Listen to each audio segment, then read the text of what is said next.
Fest 2024, The Rule of Jenny Penn. I am here with the filmmaker, John Ashcroft, Geoffrey Rush. If you do not know who this gentleman is, he is not Dumbledore, regardless of what you may think, okay? And please stop walking around with all those petitions because they're not doing anything for us.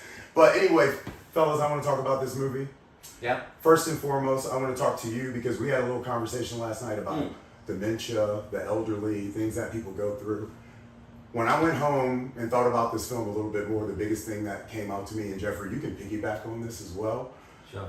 What are we trying to showcase that's going on with our elderly in society today with a film like this? It's not a big genre, is it? Mm. It's there are certain cultures you can say. I think in New Zealand, the Maori tradition is to look after your elders. Yeah, you keep your family. In Japan, that happens. Mm-hmm. But I know from my mum, who died 2 years ago. She was in care up until she was 94, and she was in pretty good shape. But there was a decline happening. It's the last chapter. I think people know when they go into care. Mm-hmm. You want it to be not institutionalized. You want it to be caring. Yeah. And maybe it's not fully that. It's become bureaucratic. It's become competitive. People run it as a business. It's paperwork instead of taking care of our loved ones, right? Yeah. What do you think? Like, you were showing so much, and this is why I brought this up as the first question, is throughout the films, outside of what's going on with your two central characters, you really get an engagement of certain tics, certain things that are going on with various patients. So it felt like to me, you guys were speaking to us about, hey, we need to pay a little bit more attention to this industry of healthcare. Yeah, absolutely. I mean, I think it's a controversial industry. Mm-hmm. You know, I think people are Just very people's quick. loved ones. People are very, very quick to denigrate that sort of care.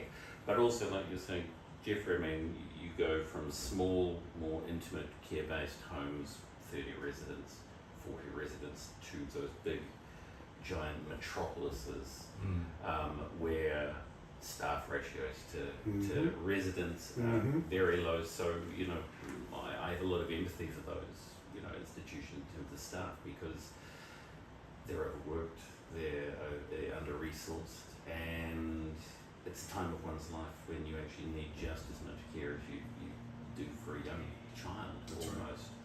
Right. And that, I think, from research, people who go into homes and really thrive, they go in and live for another 10 years, who feel they're connected into a wider community, not only residents but also staff and care, as opposed to those larger homes which can, you can sometimes the isolation can just increase. Yeah. I think we found that a lot during the lockdowns and stuff too. You saw isolation really taking a part of people's lives. Yeah.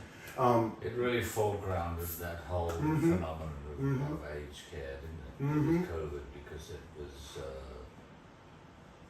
they became hotspots. Yeah. You know what I mean? Keeping fragile people well. It's terrifying that the school industries, the prison industries, and the healthcare industries all kind of got hit the same way.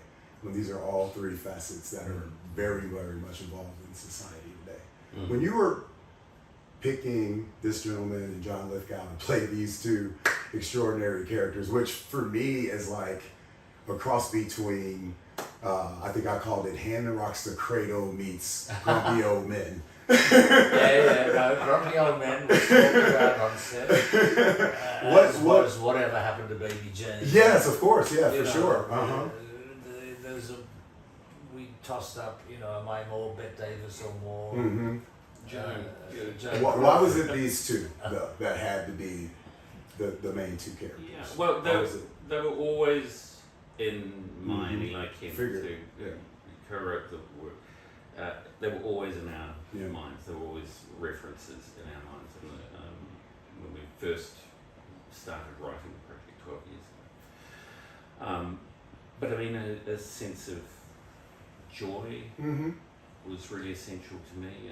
Actors who have a great sense of play Yeah. to their performances. So, we were saying before, John's character, this isn't, I always said to John, this is, everyone else is on the decline. Yeah. You're on the rise. Right. This is for the first time in your life. This is a joyous story for Creed. Mm-hmm. Moments before the end. And you needed that sort of relish to the portrayal, and similar with Geoffrey, having that sense of, and both theatre actors, Yes. as well. So that was always something that attracted me, and it was about claiming space, Mm-hmm. like you were saying about John. Having actors who can really claim space and inhabit this world in a bigger way. Okay, so it's time for me to bring another audience into the mix, because I am a inside center, former 13 rugby player. They represent Sunday Morning Rugby Club back in St. Louis. Okay, so of course this film is also talking to me in a lot of other ways too. The culture, I've been following the All Blacks almost since I was like 13. Really? So I was always an Argentina fan though. So it was just always a bad problem with some of my friends on the field. But anytime we were on the pitch, we talk about brotherhood. Everything's about brotherhood in a sport like rugby, and you get to see so many little sprinkles of this beautiful sport in this. What is the background? Do you have a background? Is the writers, why was rugby so important in this film? Because it's important in this film, especially talking about the characters and their backgrounds, because I don't think a lot of people understand racism in other countries and how that might look. Yeah. But in places like Australia and New Zealand, as a black man, I know that my brothers and sisters from some of the islands that I played on the pitch with experienced a lot of the same things I experienced here in America. Yeah. And a lot of people don't speak to that. Yeah. Well, specifically with rugby and the character of Garfield, rugby is our national pastime. Yeah, man. And playing for New Zealand, Yeah. All Blacks, That's the pinnacle, epitome man.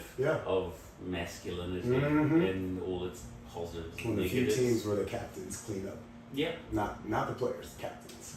But I got really interested, and Eli's really interested in going. So what if you take that concept of what a hero looks like, and strong male strength, and they're the one who is one of the most victimized within the story. And same with Geoffrey's. That was rough to see. But people who men who achieved a lot of status in their former lives outside of the home are now reduced. It's a level playing field it's a now. level playing Yeah. field. Yep. And so a man who was a janitor or didn't live a fulfilling life like Creeley, he can rise up in this time. And of course his focus is on if you were someone of status and privilege or power, he's going to target you a lot stronger. For sure, yeah. Last but not least, you guys have been great. Thank you so much for your time. I really appreciate it. I've been talking about the film since I watched it. These are the films that I love to talk about because it's not what, the typical gore / but it's just so dark and morbid. So it's the films that you can still text your mom and be like, hey, and she already loves you guys, so it just makes it work, right? What is something that you both hope people take away from the Rule of Jenny Penn after they see it? They don't necessarily come to it thinking, oh, it'll survive on genre tropes. I actually think it's a drama. Yeah. You know It is, yeah, for sure. And I don't mind that there are some uncomfortable and interesting laughs that pop up out of the audience. You know what I mean? That's empathy. That's kind of recognizing truths. So it'll be interesting. It was the first audience for us last night. That's awesome. That's awesome. It was a very vivid experience. That's great. What about you? We're in a lion's hyenas rule, I think, is a very That's right. timely statement. I love that too. That's so real. That comes from Owen's short story. So that was from, well over nearly 30 years ago that he conjured that line. And we live in tyrannical times, and we need to be conscious about that. There's a lot of damn hyenas riding around right now. Yeah. a lot of them. Yeah, Fellas, I know. thank you so much for your Thank time. you. I really appreciate it. Best of luck with Pleasure. everything. We're trying to make sure I bring this film to St. Louis because they need to see it too. Awesome. Okay.